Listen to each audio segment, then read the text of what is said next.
Thanks for staying with us here on D-Living. We've been talking with Bruce Feiler, the author of The Secret of Happy Families, and he has some priceless tips to share with us right now. And that was a fun first segment. Thank you. I enjoyed that. Okay, here we go. Come on, we're gonna overturn some conventional wisdom here. That's right. So one of the tips that I see here is that families can be successful if they adapt. And what do you mean by that? Well, you know, I went into this I was skeptical of the idea that happy families do have things in common, but I do think certain themes emerged as I was working on this book, and one is that they adapt all the time. I thought as a dad, I'll set a few rules, we'll stick to them, and it'll all be fine. It doesn't work that way. We can't anticipate every problem. Right. And so what we've done is what a lot of families that I encounter do is we have a weekly meeting where we change the rules every week, where we say, okay, what's working well, what didn't work well, and what will we work on this week? This week it's overreacting. I'm sure you don't have that problem, but we have that problem.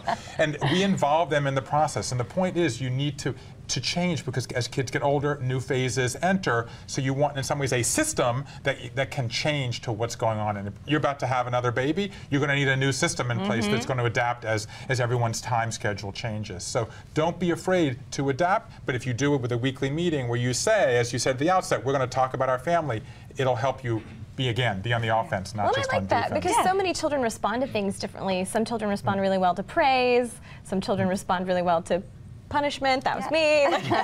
So I do think, I mean, I like that idea that, you know, we engage our kids when we're working over. We have them help with us pick their rewards and punishments, so they become more intrinsically motivated. In your quiz, I lost that question as well. But you recommend allowing the children to play a role in selecting their punishment. Because again, you're giving them practice having the independence that they're going to have eventually. My son is so clever, though. He would make up some sort of punishment that he really wouldn't care about on purpose. Almost prepared to bet you that you're wrong.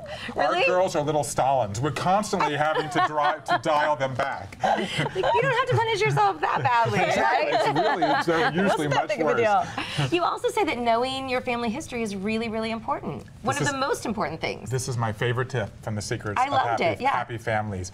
Researchers gave kids a simple do you know test. Do you know where your grandparents were born? Your parents went to high school, an aunt or an uncle who had an illness that they overcame.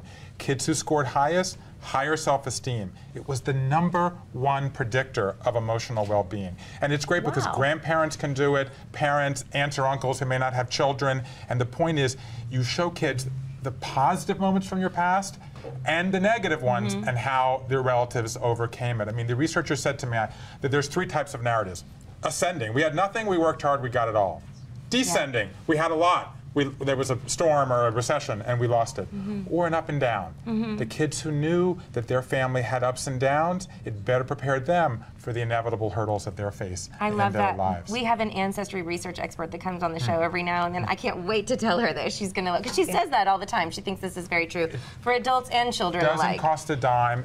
Tell your family history. I love that. That's great. Well, that's very interesting. My husband didn't know how his parents had met, and I asked them when I met them for the first time, and he was so fascinated by it and was like, wow, that's such a great story, and it blew my mind that he hadn't thought to ask them until then. So it's a neat thing. I love it. I love it. It's great. So go ahead. No, I just was going to say, the point is you want to talk to your children over and over again about what it means to be in your family, right? This is how we adapt to change. This is how we've handled hurdles. And this is who we are. One of the things that's been most talked about in my book is the idea of making a family mission statement. Sitting down and saying, these are the values, the 6, 8, 10 values that are most important to us. And what made me do this was someone saying, can your kids really say what values are important to you? And I thought, well, I'd like to think that they could, but I've never really expressed them. And it's what you said at the outset, and that is, we have all these, our jobs, our hobbies, our bodies, we work on those. Do we really work at being a family? And what my research has shown time and again is you can take small steps and accumulate small wins, and you can make your family happier. That's awesome. Thanks so much for putting so much research and time into this book. It's pleasure. Fantastic. I'm thrilled as a mom to be able to have it. You can meet Bruce Feiler in person tonight at 7 p.m. at Barnes & Noble. I want to make sure you get the info right because you don't want to miss him. Off of Northwest Highway in Dallas. Barnes & Noble, Northwest Highway. It's across from North Park Center. That's right. He's going to be signing copies of his book, The Secrets of Happy Families.